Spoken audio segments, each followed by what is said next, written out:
देवराव जानकर पण येत आहे. तुम्ही सांगा, इथून एमपी भावांतर योजना सुरू केली, माल कुठेही विका, कमी भावात जर हमी भावापेक्षा कमी विकलं तर उरलेले पैसे सरकार एमपीचं सरकार देतं. तेलंगणा 5,000 रुपये एकरी देतं, नुकसान हो नाही हो सगळ्या मालाला.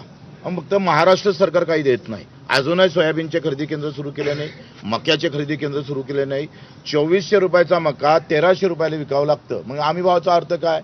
पंजाबमध्ये 90% माल शेतीमाल खरेदी केला जातं, 90% हमी भावानं, आणि आमच्या इकडे 6% पण होत नाही. सोयाबीनवाला शेतकऱ्यांना माल विकून टाकला, आता 20 दिवसानं ते खरेदी होईल, म्हणजे व्यापाऱ्याचे सोयाबीन त्या केंद्रावर जाण्याची शक्यता नाकारता येत नाही. आणि म्हणून ज्यानं सोयाबीन विकली असेल, कापूस विकला असेल किंवा मका विकला असेल, त्याला भावांतर योजनेच्या माध्यमातून त्याला मदत गेली पाहिजे.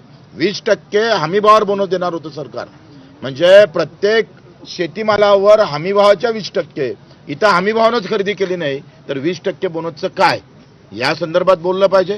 त्यांच्या जाहीरनाम्यामध्ये होतंय 6,000 रुपये सोयाबीनला ते सांगत होते.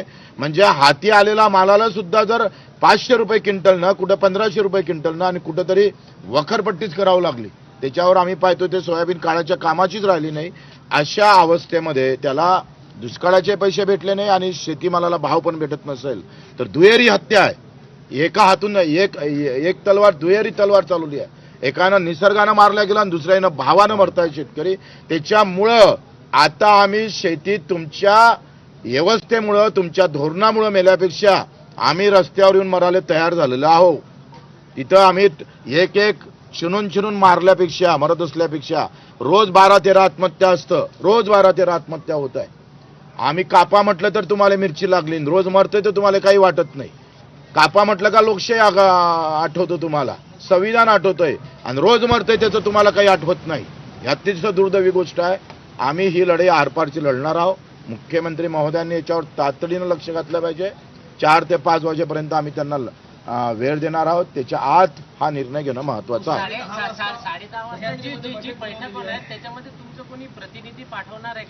नाही, तिथं पाठवून काही फायदाच नाही ना. माझं काय म्हणणं आहे, आम्ही त्यांना अ आणि बी ची मी लिस्ट पाठवलेली आहे. काल मी SMS द्वारे CM साहेबांना पण SMS केला. त्यांनी कबूल केलं की बाबा इथून जर आम्ही उद्या 1-1.5 लाख लोक इथं येणार आणि आम्हीच तिकडे गेलो आणि दोघं तिकडे जाणार, दोघं इकडे राहणार, तर तो निर्णय होणार नाही. त्यांनी त्याच्यासाठी आम्ही तिकडे जर गेलो तर इकडला कायदा सुव्यवस्थेचा प्रश्न निर्माण होऊ शकतं आणि त्याच्यामुळे आम्हाला तिथं जाता आलं नाही. हे लक्षात घेतलं पाहिजे.